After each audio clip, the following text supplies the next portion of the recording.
Hello, childrens. So I am new to YouTube. My new channel is Learning with Sarika. ठीक है, actually मैंने ये ना concept इसलिए स्टार्ट किया क्योंकि मैंने देखा मैं कितने बच्चों को ट्यूशन्स पढ़ाती हूँ।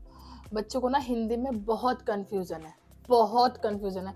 स्कूल्स में भी अब इंग्लिश पर ही जोर देते हैं, इंग्लिश ही बच्चों को आती है। अभी मैं अपने ही बच्चे का बताती हूँ। मैं उसको बोलती हूँ हिंदी का क्या पाठ पढ़ा आज, हिंदी में क्या पढ़ा। उसको पता ही नहीं है हिंदी में पाठ किसे कहते हैं, प्रश्न उत्तर किसे कहते हैं, या फिर खालिस्तान किसे कहते हैं, या मिलान करो किसे कहते हैं, उसे नहीं पता। उसको मुझे स्पेसिफिकली समझाना पड़ता है कि अभी हिंदी का ये वाला लेसन पढ़ो, क्योंकि लेसन बोलते हैं इंग्लिश में, हिंदी में बोलते हैं पाठ। तब उसको जाके अभी थोड़ा बहुत कॉन्सेप्ट क्लियर होने लगा है कि लेसन अगर इंग्लिश में है तो हिंदी में इसको पाठ बोलते हैं। Fill in the blanks English में बोलते हैं, हिंदी में उसको खालिस्तान बोलते हैं। अभी मेरा मेन पॉइंट ये है कि बच्चे इंग्लिश सीख रहे हैं, इट्स ओके, सीखनी भी चाहिए, आनी चाहिए, लेकिन हिंदी पीछे ना रह जाए, है ना, समझ रहे हो? हिंदी पीछे ना रह जाए। हिंदी हमारी मातृ टंग है, हमारी मातृभाषा है, इसको हम नहीं पीछे रहने दे सकते। हम जानते हैं इंग्लिश बहुत जरूरी है, पर हिंदी जरूरी नहीं है, ऐसा किसी ने नहीं कहा है। लेकिन अभी मुझे ये फील होने लगा है, बच्चे ट्यूशन आते हैं, उनको नहीं पता कि हिंदी मतलब हिंदी पढ़नी है। हाँ ठीक है, पढ़ लेंगे, मतलब उसको 10 मिनट का टाइम देना है, बाकी मैथ्स है, EVS है, SST है, साइंस है, वो सब पढ़ने ही पढ़ने। हिंदी का कोई एक ना मतलब मेन मुद्दा नहीं रहेगा कि हमें हिंदी में पढ़ना है। तो मैं अब ये कॉन्सेप्ट लेके आई हूँ, मैं इंग्लिश भी पढ़ाऊंगी, मैं इंग्लिश में टेंस भी सिखाऊंगी, इंग्लिश में जो भी रिक्वायरमेंट होगी वो मैं करवाऊंगी, बट मेरा मेन एजेंडा यही है कि मैं हिंदी को आगे लेके चलूँ। तो मैंने यही सोचा कि मैं ना अब इस पे या स्टोरी टेलिंग करूँ, कहानियाँ बताऊँ, कहानियाँ नरेट करूँ, कहानियाँ सिखाऊँ कि बच्चों को कि क्या होता है। तो मैं फर्स्ट कहानी आपको बताती हूँ, आज स्टार्ट करती हूँ। तो लेट्स गेट स्टार्ट। मेरे पास ये 2 बुक्स हैं। ये बुक मैंने मैंने NPTT किया था, उसके पर्पज से खरीदी थी, ज़रूरत थी मुझे। तो ये रंग बिरंगी कहानियाँ, ये नवनीत की बुक है, काफ़ी अच्छी बुक है। मतलब कहते हैं ना, शिक्षाप्रद कहानियाँ हैं इसके अंदर। तो पहली कहानी है घमंडी मोर और बुद्धिमान सारस। ये मैंने अपने बेटे को पढ़ाई थी। तो उसको ना मतलब कहानी में वही है कि 4-5 पैराग्राफ हैं, तो उसको 2 तो समझ में आए थे, समझा वो कि क्या कहानी है। तो अब मैं आपके आगे मैं इसको कहानी सुनाती हूँ। मुझे बताना कि आपको समझ आई या नहीं आई, या मुझे कुछ सुधारने की ज़रूरत है तो मुझे वो भी बताना। तो मैं आपको कहानी दिखा देती हूँ। इस तरह से ये कहानी है, घमंडी मोर और बुद्धिमान सारस। तो मैं अभी कहानी सुनाऊं। एक मोर था। अभी मैं बच्चे को बोलूंगी एक मोर था, ठीक है, बच्चे समझ जाएंगे हाँ भाई एक मोर था। मोर यानी कि पिकॉक, जानते हो ना चिल्ड्रंस, मोर यानी कि पिकॉक। एक मोर था, वह बहुत घमंडी था। अब जानते हो घमंडी क्या होता है? घमंडी होता है शो ऑफ करना। जैसे अभी आप स्कूल जाते हो, आप एक न्यू ज्योमेट्री लेके जाते हो, न्यू लंच बॉक्स लेके जाते हो, या एक बहुत अच्छी पेंसिल लेके जाते हो, जो क्लास में मतलब बहुत रेयर बच्चों के पास है, बहुत कम बच्चों के पास है, या किसी के पास नहीं है, या सिर्फ आपके पास है। तो उसका कि नहीं तो मेरे पास ही है ना, मेरी अच्छी है। तो ये हो गया घमंड, ठीक है, कि तो मेरे पास ही है, मेरी अच्छी है, हाँ और नहीं है। तो आप उसको दिखा के और बच्चों को भी जेलस कर रहे हो ना। ये मैं आपके लिए नहीं कह रही, किसी के लिए नहीं कह रही, होता है बच्चों में। मेरे पास भी बच्चे आते हैं, करते हैं कि ये मेरी अच्छी है या मेरी ज्योमेट्री अच्छी है, बच्चे करते हैं आपस में।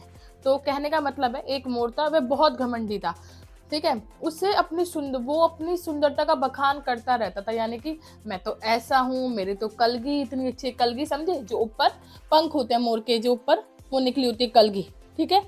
काफी टोपी में भी होती है ना, हमारे कैप में भी होती है। कलगी बहुत सुंदर है, मेरी आईज इतनी सुंदर है, मेरे पंख इतने सुंदर हैं, मैं खुद इतना कलरफुल हूँ, यानी कि रंग बिरंगा हूँ। तो उसको बहुत घमंड था। वह रोज नदी के किनारे जाता, पानी में अपनी परछाई देखता और अपनी सुंदरता की तारीफ करता।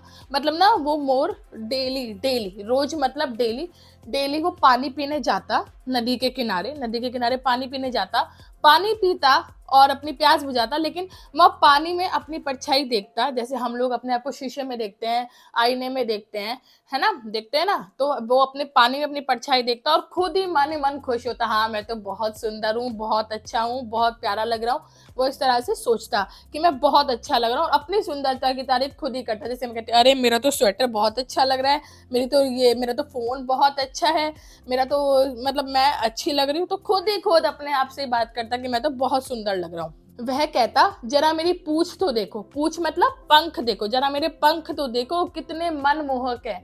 मनमोहक मतलब कि कोई चीज मन को भाने वाली, जैसे आप लोगों को पिज्जा अच्छा लगता है ना, बर्गर अच्छा लगता है, मन को भाता है ना, रोटी और पालक की सब्जी तो अच्छी नहीं लगती ना, तो ऐसी वो कहता, जरा मेरी पूंछ तो देखो कितनी मनमोहक है, कितनी मनमोहक रंग है। मतलब वो अपने पंखों को देख के खुद ही बहुत खुश होता कि मेरे पंख इतने अच्छे हैं, मेरे वास्तव में मैं दुनिया का सभी पक्षियों में सबसे अधिक सुंदर हूँ। मतलब वो खुद से ही कह रहा है कि मैं तो ना दुनिया में सबसे सारे पक्षियों में, पक्षी यानी कि सारे बर्ड्स में सबसे सुंदर मैं ही हूँ।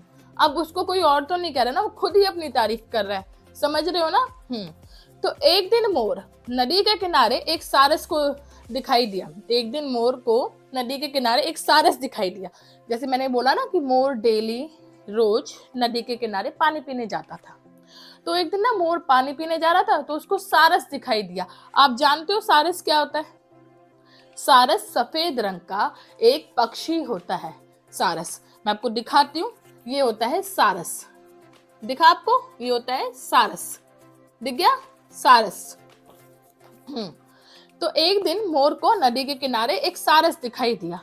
उसने सारस को देखकर ना अपना मुंह फेर लिया। मतलब जैसे आपका कोई फ्रेंड है, आपकी इकट्ठी हो रखी है उससे, अब उससे बात नहीं करता, आपने कहा सारस को देख के उसने मुंह फेर लिया। अब ठीक है, उसने मुंह फेर लिया भाई, सारस ने भी कुछ नहीं कहा। उसने क्या कहा, मोर ने क्या किया, उसने सारस का अपमान करते हुए कहा कि अरे कितने रंगहीन पक्षी हो। रंगहीन मतलब समझे कि कितने रंगहीन पक्षी हो, कि मोर तो कलरफुल था, मोर के अंदर तो रेनबो से भी ज्यादा कलर थे, है ना, ज्यादा कलर थे ना रेनबो से भी। तो और सारस क्या था, सारस एक सिंपल साधारण सफेद रंग का पक्षी था, साधारण सफेद रंग का पक्षी था।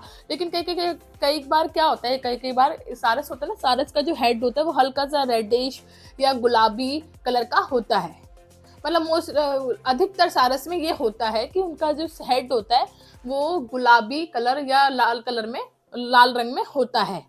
तो ना मोर उसको छेड़ता कि अरे कितने रंगहीन पक्षी हो तुम, तुम्हारे पंख तो एकदम सादे हैं।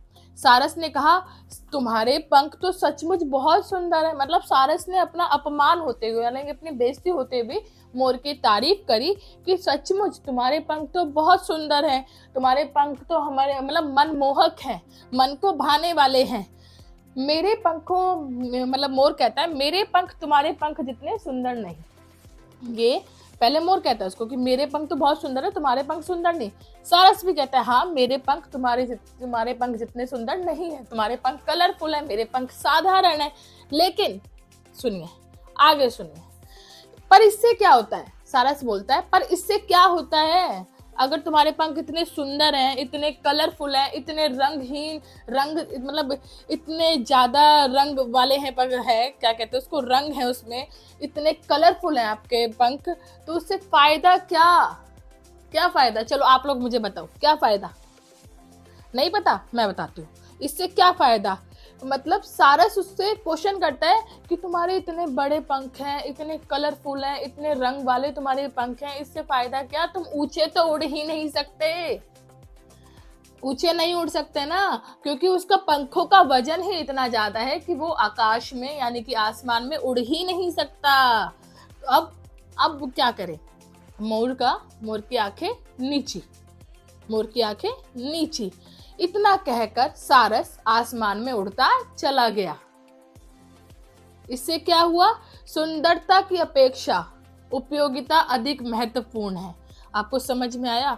मैं बताती हूँ आज इस कहानी की शिक्षा एक बहुत काफ़ी कठिन शब्दों में है, जो बच्चों के लिए समझना कठिन होगा, मैं समझाती हूँ। सुंदरता की अपेक्षा उपयोगिता अधिक महत्वपूर्ण है।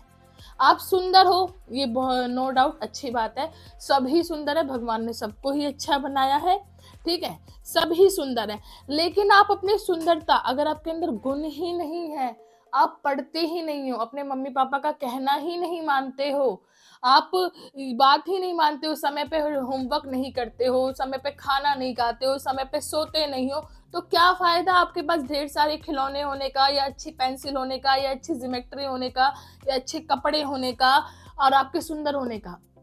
हाँ, कोई फायदा नहीं ना। सुंदर होने के साथ साथ हमारे अंदर गुण भी होने चाहिए। तो सुंदरता की अपेक्षा उपयोगिता अधिक महत्वपूर्ण है।